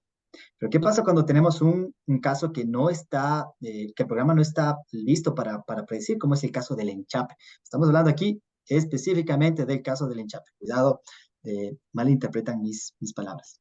En el caso del enchape, pues tenemos este problema de que tenemos diferentes materiales y son muy diferentes los materiales del alma con los de las columnas. Y eso ya no lo podemos representar en el programa. Y bueno, el programa trata de resolverlo de alguna manera al conectar únicamente con el brazo rígido de la parte de arriba. Podemos ir a la siguiente, porfis, Meli. Entonces, decimos, parece que las columnas no están bien conectadas al alma. Pongamos un elemento más para darle una mayor conexión, una mejor conectividad, una mejor conexión al alma y los elementos de borde. Entonces, ¿qué es lo que está haciendo este elemento adicional? Este elemento adicional está haciendo que, pues, hay una mejor distribución de las fuerzas que transmiten las columnas al alma y el alma a las columnas, ¿ya? Lo que nosotros mantenemos en nuestro análisis, es más, en el modelo teórico que nosotros hacemos del momento curvatura y el método de la rótula plástica de Presley, pues nosotros estamos asumiendo que se cumple el teorema de Euler-Bernoulli, de las secciones planas se mantienen planas. Y una forma de mantener eso, de que secciones planas se mantienen planas, es a partir de estos brazos rígidos. ¿Ya? Pues cada uno de estos brazos rígidos, ¿qué es? Es una sección plana que se mantiene plana. Entonces, en este gráfico de acá, no son suficientes esas secciones planas que se mantienen planas. Acá hemos puesto 2, acá hemos puesto 3 y acá hemos puesto 4. ¿Ya? Tampoco es que mientras más secciones planas pongo, es mejor el modelo. No. Puede que en algún momento deje de funcionar y ese era lo que nosotros queríamos verificar, ¿no? Hasta cuándo funciona y lo mejor y siempre que ustedes vayan a hacer pues un modelo, no comiencen metiendo todo. Cuando uno quiere meter todo y mete todo y manda a correr, ese modelo no corre. De acuerdo en mis estudios de doctorado, pues me metí a hacer modelación con fibras bastante tensa al inicio, metí un montón de condiciones y eso corría y corría y corría y llegaba a puntos en donde no funcionaba. Y pues la solución para que un modelo corra rápido y no tenga problemas de convergencia es hacerlo lo más simple que se pueda. Entonces, aquí tenemos que evaluar cuántas secciones planas adicionales necesitamos. ¿Será suficiente con una? ¿Será suficiente con 2? ¿Cuántas serán necesarias? Entonces, eso teníamos también que evaluar en nuestro estudio. Pero en definitiva, ¿qué estamos haciendo con estos brazos rígidos? Estamos colocando esta condición de que las secciones planas se mantienen planas, dándole una mayor conexión a los elementos de borde con los elementos del alma. Ya. Siguiendo, bueno, estos fueron los resultados que ya tuvimos con las diferentes discretizaciones. Para el caso de relación de aspecto de 1, bueno, este es el escenario donde ya habíamos visto que no había esa conectividad intermedia, y ya más a la derecha se ve la conectividad con una sola división, con una sola conexión en el medio, y se puede ver cómo ya se aproxima de mejor manera en cuanto a rigidez, en cuanto a resistencia, un poquito todavía difiere, pero también ya se está acercando en la parte de resistencia residual. Analizándole ya con 2 conexiones intermedias, se puede ver que va mejorando esta apreciación. Sin embargo, en el caso del muro de relación de aspecto de 1, se puede ver que ya colocar una tercera división intermedia ya está generando un problema de convergencia. Aquí se puede ver que si bien se está acercando la rigidez, la resistencia máxima, en un punto el programa ya no converge. Y justo se tiene este salto de aquí. Entonces, ahí es justamente lo que dice el doctor, cuántas divisiones son necesarias para lograr un buen modelo, ¿no? Consideremos también que tener mayor cantidad de divisiones va a hacer que nuestro programa se demore más en correr, tener más elementos que analizar y toma un poco más de tiempo. Sí. Para el caso de la relación de aspecto de 2, tenemos el mismo escenario. Aquí tenemos el escenario sin ninguna conectividad. Con una sola conectividad ya se puede ver un mayor acercamiento. y mientras más conectividad se pone, se puede ver aún un mejor acercamiento. En este caso, como ya se tiene un elemento más alto, ya no hay tanto ese problema de convergencia que se tenía en el caso anterior. Lo mismo se puede apreciar en la relación de aspecto de 3. Con las conexiones intermedias se ajusta el modelo y ya no hay ese problema de convergencia. ¿Sí?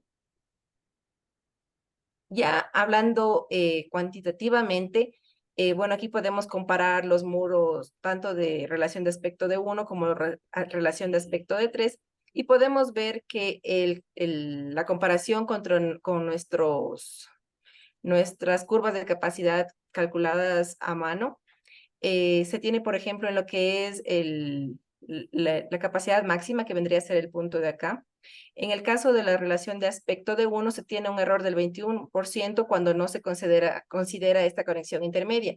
Ya con una sola consideración con una sola conectividad intermedia se puede ver que ya disminuye hasta menos del 10%, y ya obviamente mientras más conexiones intermedias hay, este reduce aún más. Lo mismo se puede apreciar en la parte de la rigidez. Aquí se tiene un error ya un poco más alto, casi del 60%, y con una conectividad se tiene solo de un 45%. Esto ya es más por la relación de aspecto que estamos teniendo. Si ahora analizamos el escenario del muro de relación de aspecto de 3, se puede ver cómo esta rigidez ya no es tan grande el error que se tiene. De igual manera, en caso de la resistencia residual, ya aquí podemos ver que con una sola conectividad ya se baja bastantísimo el error, con más aún mucho mejor. Y de igual manera en la relación de aspecto de 3. Se puede ver básicamente que en el caso de la relación de aspecto de 3 se tienen errores menores, ya es por que se tiene elementos más grandes de análisis, en cierto modo. Sí. Bueno, ya esa fue la investigación que nosotros realizamos a manera computacional, a manera teórica, y las conclusiones que nosotros podemos determinar, bueno, es que los modelos computacionales con SeismoStruct, como ya habíamos visto, no tienen esa opción de definir secciones transversales compuestas con diferentes materiales y diferentes secciones, y que también las únicas opciones de conectividad que nos dan a veces predeterminadas no son suficientes. Entonces, he aquí la importancia de que si es que se van a modelar este tipo de secciones, se cree unas conexiones intermedias para garantizar una buena conectividad entre los elementos, y que no se subestime tanto la resistencia máxima, la rigidez y la resistencia residual. Entonces, es nuestra solución en esta investigación que nosotros realizamos, el colocar un vínculo intermedio. También ya vimos que los errores que nosotros presentamos justo en la tabla de aquí, colocando uno o tres conexiones intermedias, ya no es tanta.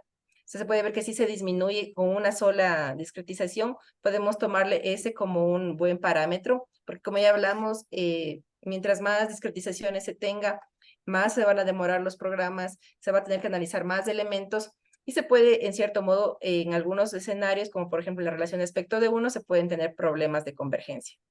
Entonces, para nuestro caso de estudio que hemos visto justamente eso, que la relación de aspecto de 1 presenta mayores errores y la relación de aspecto de 3 presenta menos errores, basados en estos errores relativos que estamos diciendo, pero incluir un vínculo intermedio ya es una buena aproximación para este tipo de modelos.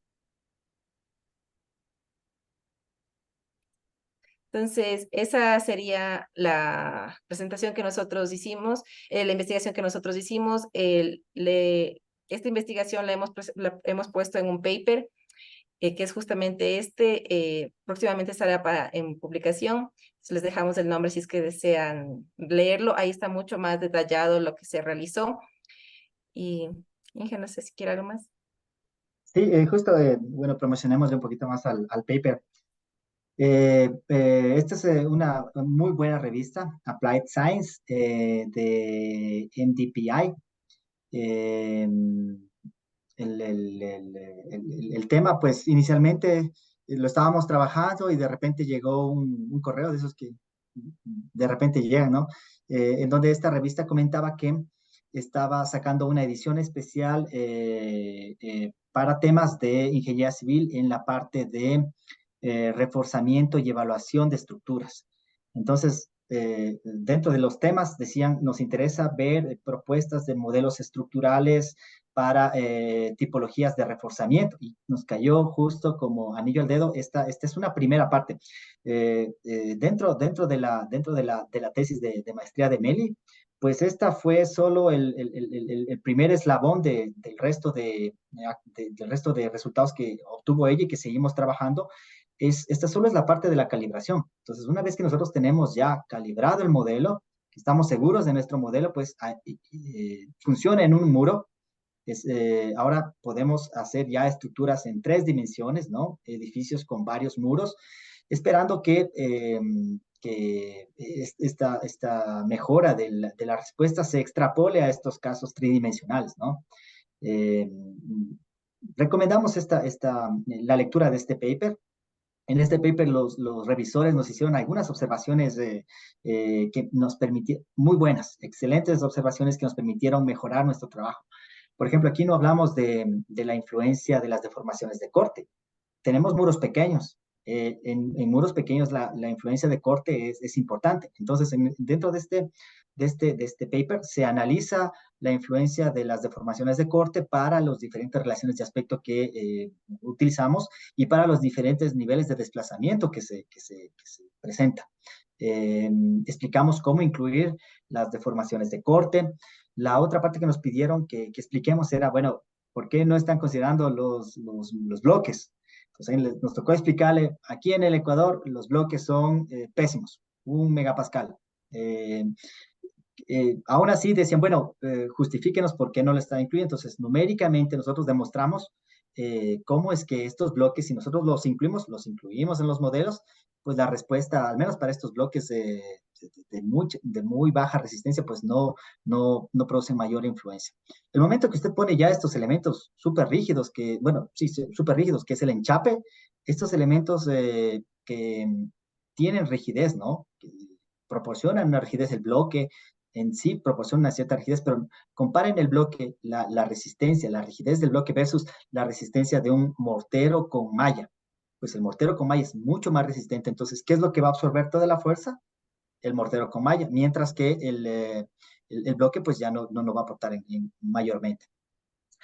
Por ejemplo, la verificación que hicimos ahorita con lo de Pantoja, lo de Albuja y Pantoja, fue una recomendación de nuestros revisores. Dice, vean, ustedes están haciendo todo computacional, no me gusta. Necesitamos algo experimental. Y ese rato dijimos, tenemos que calibrar el modelo de Pantoja y Albuja. Aplicamos la metodología de análisis momento curvatura, rótula plástica de Presley, ¡boom! Salió que sí funciona, está funcionando también para estas secciones de materiales diferentes, estos muros de materiales diferentes. Entonces, los revisores están contentos. Para la realización de este paper, ahí quiero agradecerle a todos los autores, a Meli, la autora principal. Ella es la que dedicó de lleno el trabajo a la realización de este paper. Yo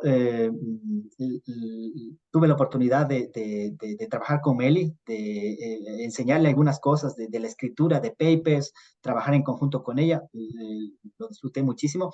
El ingeniero Sigifredo Díaz, él también nos dio sus recomendaciones, nos hizo sus revisiones, él es pues un experto en la parte de análisis, modelación, es nuestro consultor cuando ya no sabemos qué hacer. Es más, él sigue, después de todo este análisis, él sigue cuestionando estos elementos que estamos colocando. ¿Y qué es lo que él cuestiona? Que bueno, estos elementos funcionan hasta cierto punto. El momento en que ya se pierde se me fue el nombre, se pierde Integridad. la integridad. Se pierde la integridad del muro, pues esos elementos, ¿cómo les quita? ¿Cómo les quitamos esos elementos? Ahí tenemos una limitación, ¿no es cierto? Y bueno, también queremos agradecerle a la doctora Jessie Tangita, que es una amiga mía del doctorado. Actualmente ella está haciendo su postdoctorado en Georgia Tech y pues le interesó el tema. lo leyó, nos hizo sus recomendaciones, sus observaciones, nos corrigió el inglés muy gentilmente. Y pues salió un trabajo que apenas nosotros pues, sepamos que está publicado, lo podrán bajar. Es un paper de acceso libre, lo podrán bajar de las plataformas que puede ser ResearchGate o nos pueden escribir y con todo gusto les podemos facilitar este paper. De mi parte, pues muchísimas gracias por la atención. Creo que se nos fue un poquito el tiempo, pero esperamos que haya podido difundirse toda esta primera parte y con esta modelación recién podemos comenzar a trabajar en la parte del análisis que hace Meli en su tesis. Eso vamos a hacerlo en una futura intervención, pues ella hace la evaluación por desempeño de ya estructuras en 3 dimensiones con muros enchapados bajo diferentes condiciones y vamos viendo evaluando el desempeño de esas estructuras. Entonces ahí recién comenzamos a aplicar la evaluación del desempeño de estructuras de hormigón armado, pórticos reforzados con la tecnología del enchape. De mi parte, muchísimas gracias y espero que hayan disfrutado de la presentación. Muchísimas gracias a Meli, Brian y el doctor Aguiar. Muchísimas gracias por su invitación. Igualmente, muchísimas gracias, doctor Aguiar, Brian y a todos los presentes. Esperamos les haya gustado en verdad la presentación. Muchas gracias a ustedes. Bueno, primero felicitarles por todo el trabajo realizado. Una exposición magnífica en el cual acá los asistentes conocemos a más de las metodologías utilizadas, la importancia de los cursos de pregrado, de posgrado y también este trabajo interdisciplinario, cómo hacer un artículo involucra la participación no de una persona, sino de un equipo de personas. Felicitaciones por todo el trabajo realizado. En ese sentido, vamos a tener ahora preguntas por parte de los asistentes. Por favor, nos vamos a limitar con preguntas simplemente por vía escritas, por el chat. No vamos a tener intervenciones por micrófono. Muchas gracias. La primera pregunta dice, excelente conferencia. Saludos a los conferencistas. Y dice, si tienen algún dato referente al anclaje de las varillas de los elementos de borde superior e inferior para satisfacer las condiciones de los cálculos realizados.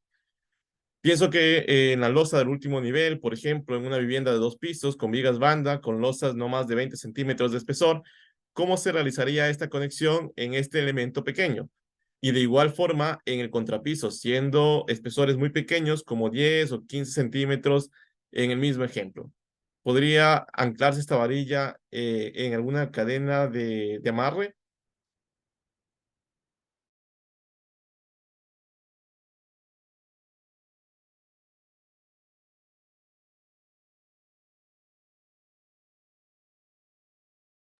Sí, justamente aquí se puede visualizar cómo se dan esas conexiones. Esos son los aceros, no los explicamos muy bien. Aquí están atravesando, por ejemplo, las losas. Se busca dejar una longitud de desarrollo siquiera de unos 60 centímetros para garantizar esa conectividad con los pisos superiores. Y en los casos de los pisos que no se puede dar continuidad, podemos hacer la parte de aquí, incrustándole, si digamos que es de unos 20 centímetros, podemos empotrarle unos 10 a 15 centímetros en la parte de las vigas.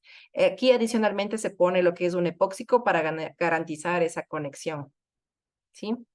Pero sí, básicamente es así la conexión.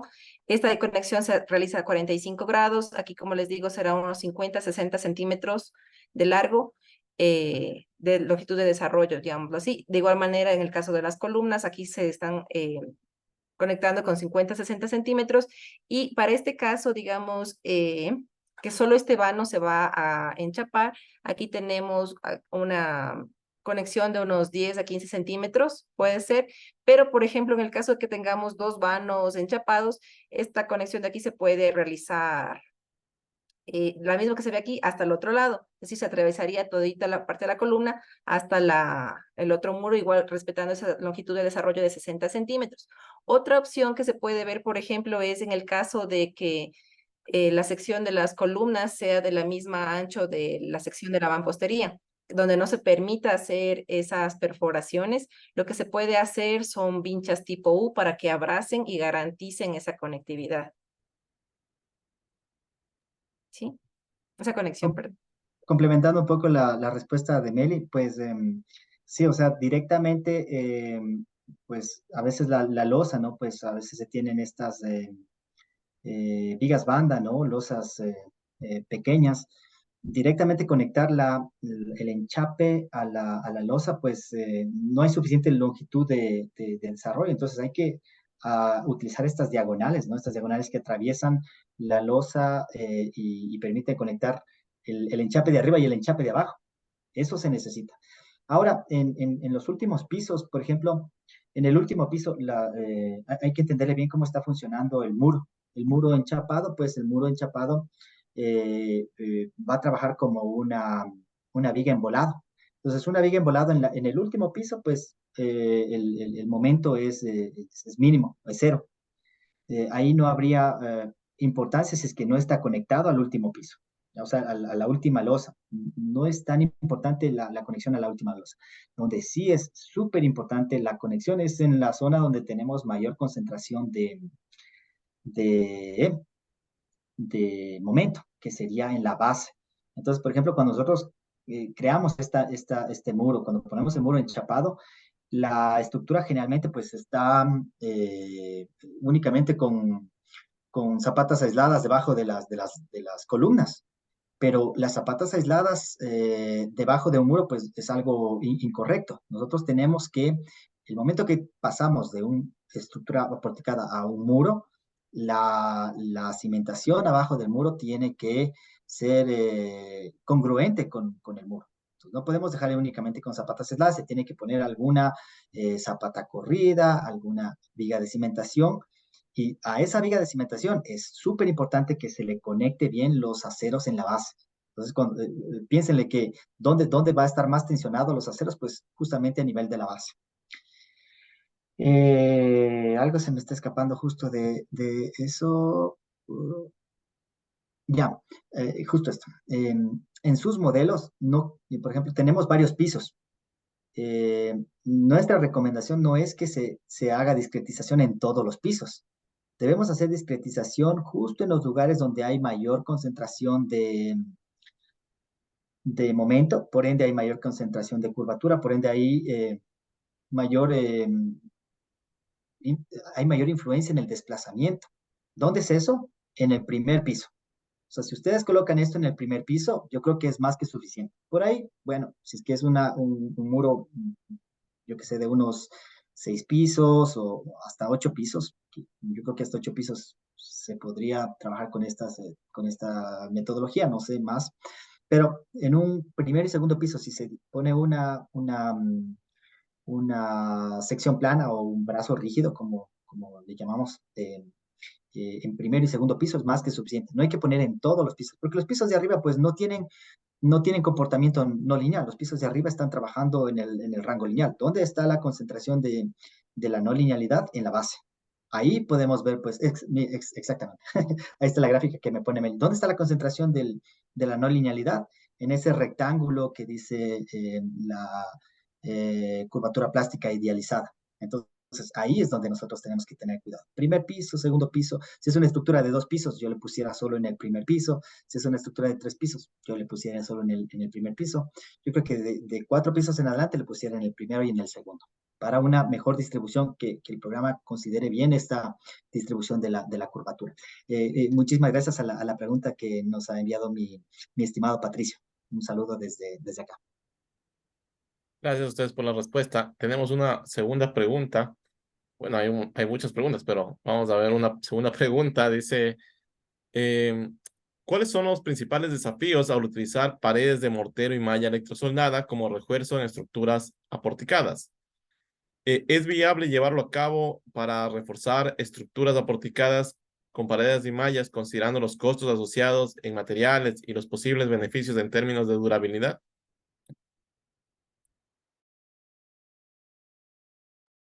La verdad, analizando esa pregunta, no le encuentro tantas deficiencias, de hecho encuentro más beneficios, ya sea tanto en el aspecto económico, constructivo y de facilidad de entendimiento. Ejemplo, si tenemos el sistema porticado, que es el común, sabemos que es un buen sistema, es flexible, pero requiere de un alto diseño y un buen control en obra para garantizar esa ductilidad que por lo general tiene, ¿no?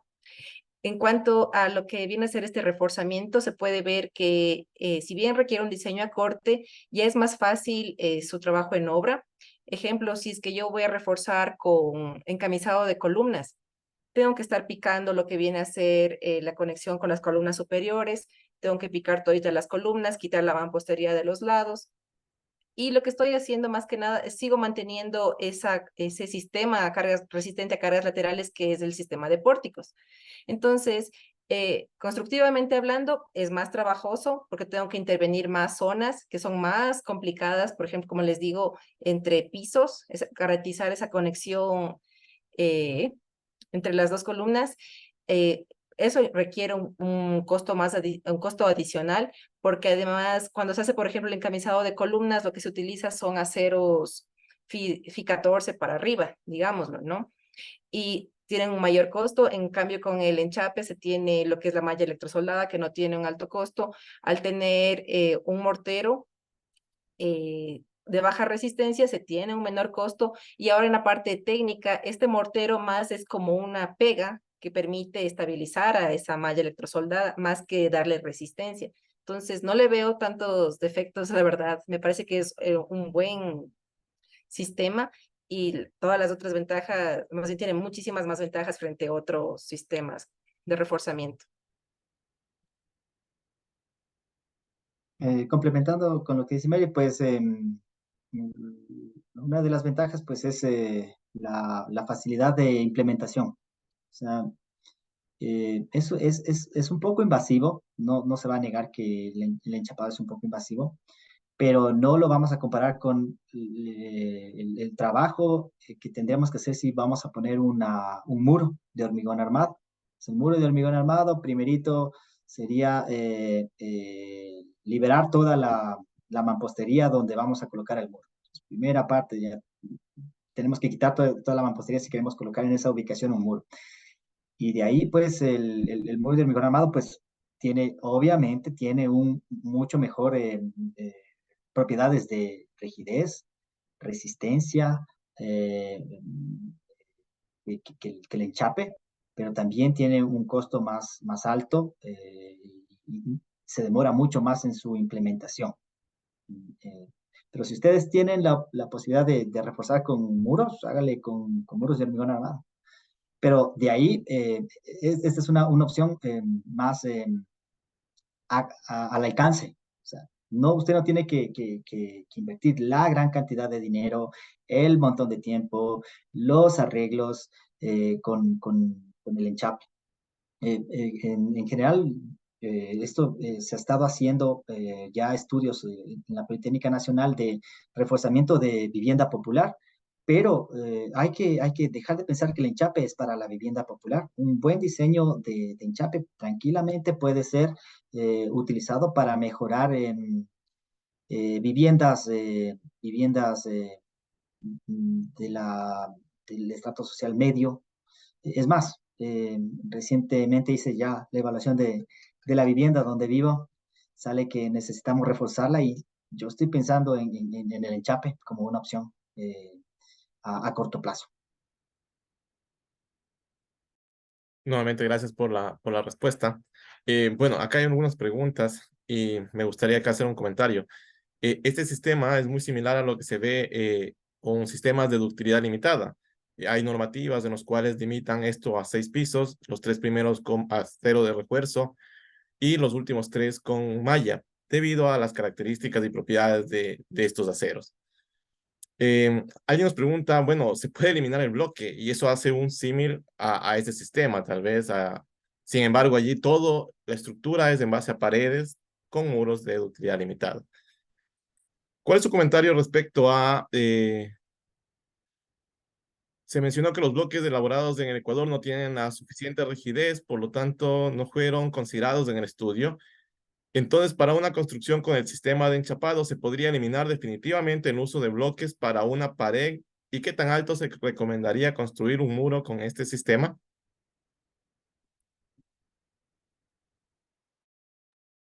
Bueno, no se ve esa necesidad de retirar la mampostería. De ser el caso, sería, como ya dijo el doctor, sería hacer un muro de hormigón, no un enchapar, no un enchape, ¿no? Entonces, si bien dijimos que no tiene una gran aporte, como les dijimos, es menor al 10%, sí nos está dando una pequeña inercia, sí nos está dando una sujeción o sea, que nos permite amarrarnos a esas dos mallas, ¿no? No le veo esa necesidad de retirarle la mampostería. Si es que hacemos de eso, igual ya iría con costos mayores. Ahora, en cuanto al número de pisos que hemos analizado ya, teóricamente hemos visto que hasta 8 pisos tiene un buen comportamiento, un buen desempeño el utilizar el enchape.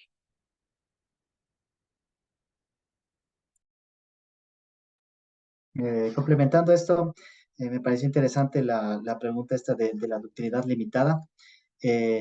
Pues, ¿cuál es el problema de las viviendas aporticadas? Especialmente de las viviendas aporticadas construidas, yo que sé, hace unos 30 años.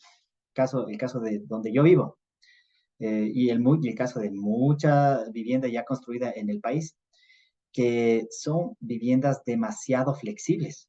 O sea, son viviendas que, eh, es cierto, la mampostería le da una cierta rigidez, pero esa mampostería pues se va a romper a valores del 2 por 1000, especialmente la mampostería ecuatoriana, pues, no tiene nada de capacidad de desplazamiento al 2 por 1000. Y son estructuras que esperaríamos que al menos lleguen al 2% de deriva. Pues se van a romper, la mampostería se rompe al 10 veces una deriva 10 veces más pequeña. Ahora, eh, en estructuras tan flexibles, ¿qué es lo que tenemos que hacer? Tenemos que rigidizarlas. Entonces, como yo me comenté al inicio, veíamos el muro pequeñito, el muro grande. El uno era muy rígido, poco desplazamiento. El otro era, el muro grande es menos rígido, más desplazamiento. Ninguno de estos tiene un comportamiento que, digamos, es malo o es un comportamiento bueno. Es el comportamiento que tiene que tener ese elemento, y que el momento de diseñar uno tiene que saber cuál es el comportamiento que tiene ese elemento, cuál es el desplazamiento al cual alcanza el daño, y en función de eso hacer el diseño. Pues esto de la ductilidad limitada, pues obviamente si son estructuras pequeñas, van a ser estructuras muy rígidas, poco desplazamiento. Pero si tenemos estructuras altas, no tan altas, ¿no? Pues con él estamos estudiando a ver qué tal nos va con estructuras de hasta 8 pisos. Pero ya en esas estructuras de hasta 8 pisos, pues los muros son bastante flexibles. Pues, tienen su capacidad de deformación, como vieron en estas curvas de capacidad. Entonces, todo depende del diseño. Entonces, aquí nuevamente yo comienzo a fomentar un poquito de que tenemos que cambiarnos ya a hacer la evaluación del, del desempeño, con todo lo que esto implica. Dejar un poquito de lado la metodología convencional de fuerzas, y pues en estos estudios, en estos análisis, en estos reforzamientos, pues necesitamos ya meternos a el desempeño, que como ven, se lo puede incluso hacer verificaciones a mano, y ya pues con la ayuda de los programas calibrados, tener una idea de qué es lo que sucede y qué es lo que se tiene que hacer para mejorar. Muy amable, muchas gracias por las respuestas. Bueno, por el tiempo tenemos acá algunas preguntas adicionales. Sin embargo, solo quiero destacar una de ellas, que es que actualmente están trabajando a nivel Latinoamérica varias organizaciones en el tema de un foro de vivienda LAC. Eh, Se está tratando este tema, están conectados con esta iniciativa regional, y bueno, acá también la persona que nos hace la pregunta y que conoce de este foro, si quieren nuestra ayuda en la difusión de este trabajo, es bienvenido, me envían el enlace, la información, y yo lo trato de distribuir con la gente que nos sigue. Ahora la pregunta por ustedes, tal vez conocen de esta iniciativa regional para vivienda.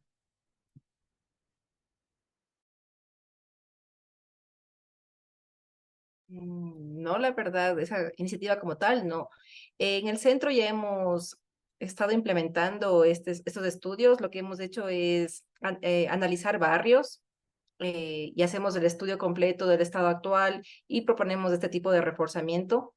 Pero hasta ahí es lo que tengo conocimiento. No, no sabría de esta que mencionas.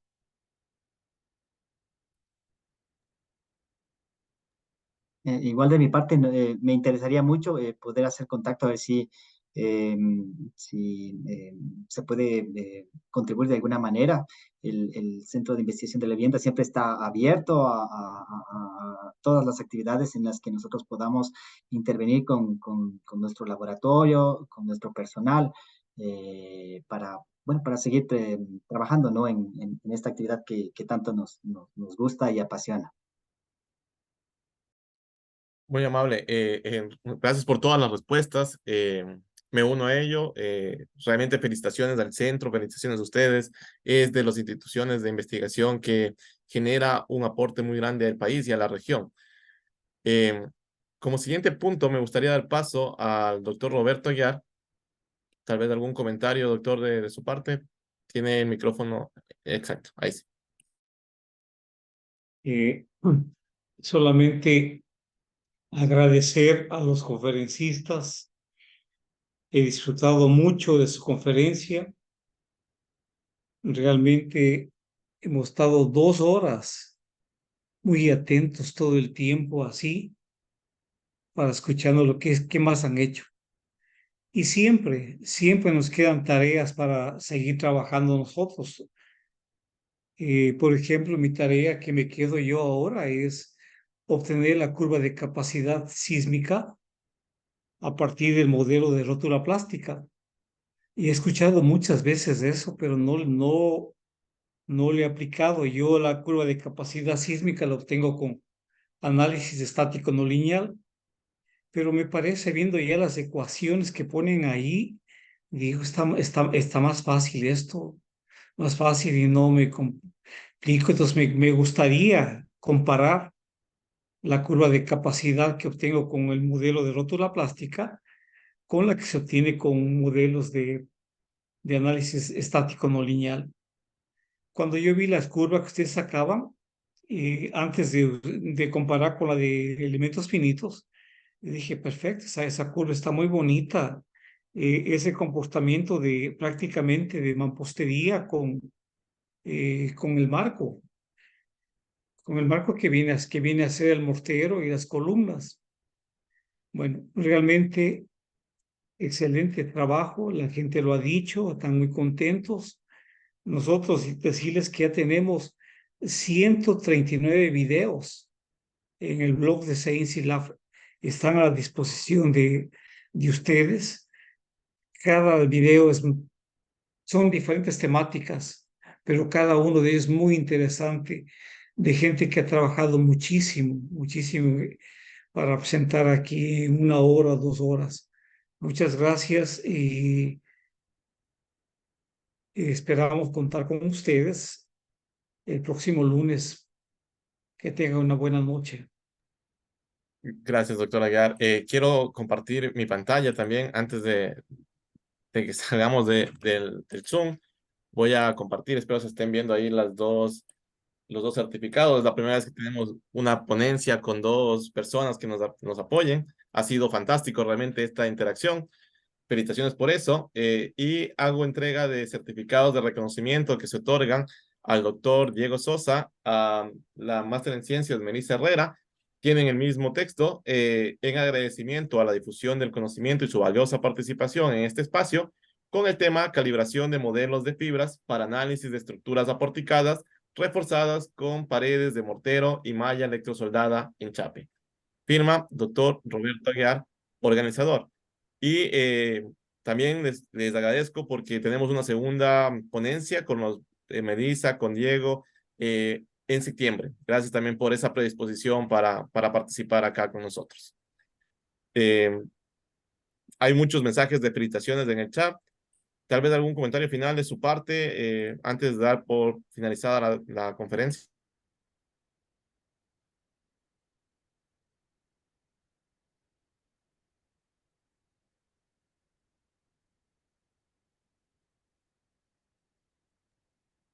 Bueno, quería agradecerles de antemano a toditos por esta acogida que nos han dado. Muchas gracias por las felicitaciones que nos dan.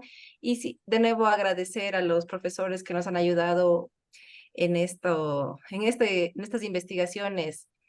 Cabe decir que uno de los principales ingenieros que nos inculcó esto fue el ingeniero Patricio Plasencia, también al ingeniero Díaz. Y muchísimas gracias de nuevo al doctor Sosa por su colaboración en esta investigación y al doctor Aguiar por esta invitación. Muchísimas gracias. Bueno, de mi parte también agradeciéndoles un montón a todas las personas que se han conectado y que se han interesado en el tema. Es algo que tenemos que seguir desarrollándole en el país. El grupo humano que tenemos, pues son personas muy capaces, están haciendo sus estudios en diferentes temáticas para resolver problemas que tenemos actualmente en el país, ¿no? Dentro de nuestra área. Así que esperamos que este aporte pues sirva en algo para el crecimiento de todos nosotros y bueno, para procurar pues seguir desarrollando estas actividades de investigación.